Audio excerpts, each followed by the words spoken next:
बिस्मिल्लाहिर्रहमानिर्रहीम। Islamic library में आप सबको खुश आमदीद कहती हूँ। वीडियो देखने के लिए मेरे चैनल को सब्सक्राइब कर लें और बेल आइकॉन को क्लिक कर दें ताकि मेरी आने वाली वीडियोस का नोटिफिकेशन आपको वक्त पर मिलता रहे। अबू तालिब का मर्ज बढ़ता गया और बिल आखिर वो इंतकाल कर गए।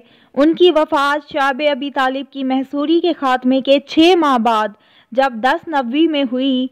एक कौल ये भी है कि उन्होंने हज़रत खदीजा रज़ी अल्लाह अन्हा की वफ़ात से सिर्फ 3 पहले माह रमज़ान में वफ़ात पाई। सही बुखारी में हज़रत मसैब रज़ी अल्लाह अन्हु से मरवी है कि जब अबू तालिब की वफ़ात का वक्त आया तो नबी सल्लल्लाहु अलैहि वसल्लम उनके पास तशरीफ़ ले गए। वहाँ अबू जहल भी मौजूद था। आप सल्लल्लाहु अलैहि वसल्लम ने फरमाया, चचा जान, आप ला इलाहा इल्लल्लाह कह दीजिए, बस एक कलमा जिसके ज़रिए मैं अल्लाह के पास आपके लिए हुज्जत पेश कर सकूँगा। अबू जहल और अब्दुल्ला बिन उमिया ने कहा, अबू तालिब, क्या अब्दुल मुत्तलिब की कौम से रुख फेर लोगे? फिर ये दोनों बराबर उनसे बात करते रहे, यहाँ तक कि आखिरी बात जो अबू तालिब ने लोगों से कही ये थी कि अब्दुल मुत्तलिब की कौम पर। नबी सल्लल्लाहु अलैहि वसल्लम ने फरमाया, मैं जब तक आपसे रोक ना दिया जाऊं आपके लिए दुआए मगफिरत करता रहूँगा। इस पर यह आयत नाजिल हुई। नबी सल्लल्लाहु अलैहि वसल्लम और अहले ईमान के लिए दुरुस्त नहीं कि मुशरिकीन के लिए दुआए मगफिरत करें, अगरचे वो रिश्तेदार ही क्यों ना हों, जबकि उन पर वाज़े हो चुका है कि वो लोग जहन्नमी हैं। यहाँ ये बताने की ज़रूरत नहीं कि अबू तालिब ने नबी सल्लल्लाहु अलैहि वसल्लम की किस कदर हिमायत और हिफाजत की थी। वो दर हकीकत मक्के के बड़े और अहमकों के हमलों से इस्लामी दावत के बचाव के लिए एक किला थे, लेकिन वो बज़ाते खुद अपने बुज़ुर्ग आबा व अजदाद की मिल्लत पर कायम रहे, इसलिए मुकम्मल कामयाबी ना पा सके। चुनाचे सही बुखारी में हज़रत अब्बास बिन अब्दुल मुत्तलिब रज़ी अल्लाह अन्हु से मरवी है कि उन्होंने नबी सल्लल्लाहु अलैहि वसल्लम से दरियाफ्त किया, आप सल्लल्लाहु अलैहि वसल्लम अपने चचा के क्या काम आ सके, क्योंकि वो आप सल्लल्लाहु अलैहि वसल्लम की हिफाजत करते थे और आपके लिए दूसरों पर बिगड़ते रहे और उनसे लड़ाई मोल लेते रहे। आपने फरमाया, वो जहन्नुम की एक निचली जगह में है और अगर मैं ना होता तो वो जहन्नुम के सबसे गहरे खड्ड में होते। अबू सईद खुदरी रज़ी अल्लाह अन्हु का बयान है कि एक बार नबी सल्लल्लाहु अलैहि वसल्लम के पास आपके चचा का तज़किरा हुआ तो आप सल्लल्लाहु अलैहि वसल्लम ने फरमाया, मुमकिन है क़यामत के दिन उन्हें मेरी शफाअत फ़ायदा पहुँचा दे और उन्हें जहन्नुम की एक कम गहरी जगह में रख दिया जाए कि आग सिर्फ उनके दोनों टखनों तक पहुंच सके। जनाब अबू तालिब की वफ़ात के 2 माह बाद हज़रत उम्मुल मोमिनीन खदीजातुल कुबरा रज़ी अल्लाह अन्हा भी इंतकाल फरमा गईं। उनकी वफ़ात नबूवत के 10वें साल माह रमज़ान में हुई। उस वक्त वो 65 बरस की थीं और रसूल अल्लाह सल्लल्लाहु अलैहि वसल्लम अपनी उम्र के 50वें मंजिल में थे। हज़रत खदीजा रज़ी अल्लाह अन्हा रसूल अल्लाह सल्लल्लाहु अलैहि वसल्लम के लिए अल्लाह ताला की बड़ी ग्रां कदर नेमत थीं। वो 1/4 सदी आप सल्लल्लाहु अलैहि वसल्लम की रफ़ाकत में रहीं और इस दौरान रंज व कल्ब का वक्त आता तो आप सल्लल्लाहु अलैहि वसल्लम के लिए तड़प उठतीं।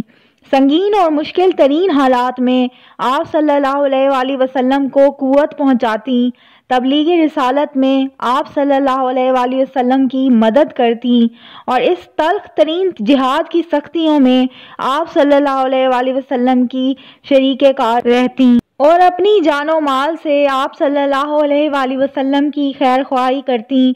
रसूल अल्लाह सल्लल्लाहु अलैहि वसल्लम का इरशाद है, जिस वक्त लोगों ने मेरे साथ कुफ्र किया वो मुझ पर ईमान लाई, जिस वक्त लोगों ने मुझे झुटलाया उन्होंने मेरी तस्दीक की, जिस वक्त लोगों ने मुझे महरूम किया उन्होंने मुझे अपने माल में शरीक किया और अल्लाह ने मुझे उनसे औलाद दी और दूसरी बीवियों से कोई औलाद ना दी।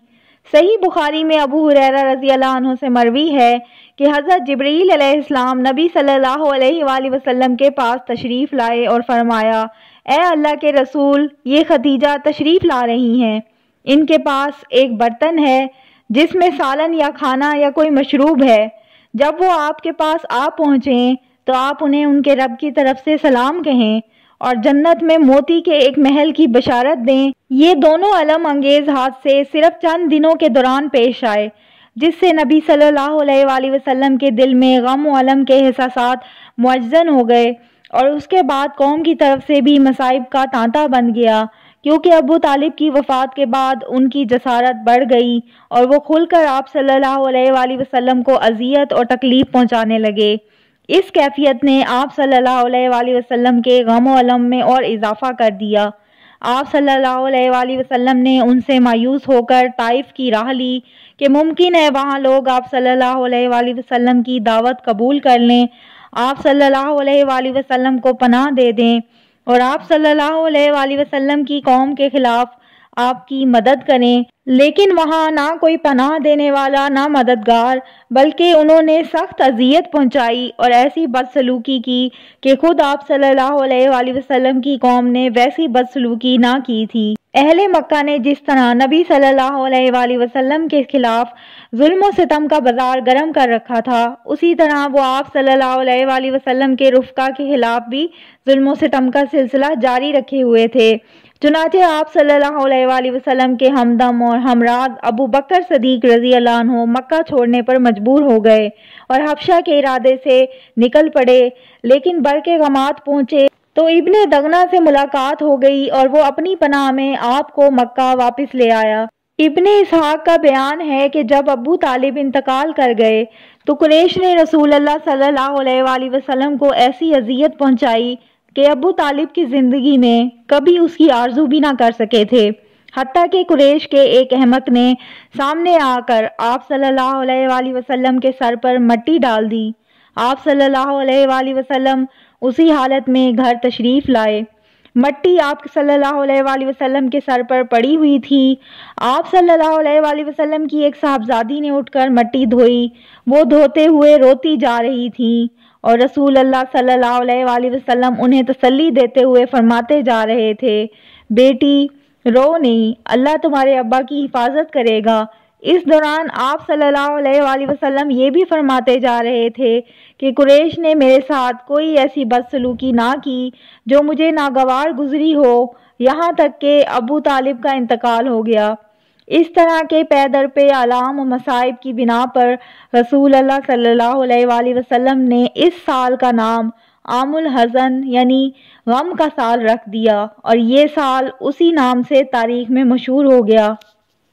اسی سال 10 شوال نبوت میں رسول اللہ صلی اللہ علیہ وآلہ وسلم نے حضرت سودا بنت زمعہ رضی اللہ عنہ سے شادی کی۔ یہ ابتدائی دور میں مسلمان ہو گئی تھیں اور دوسری ہجرت حبشہ کے موقع پر ہجرت بھی کی تھی۔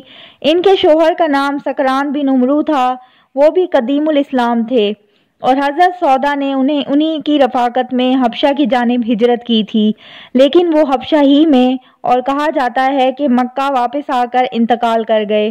اس کے بعد حضرت سودا کی عدت ختم ہو گئی تو نبی صلی اللہ علیہ وآلہ وسلم نے ان کو شادی کا پیغام دیا اور پھر شادی ہو گئی۔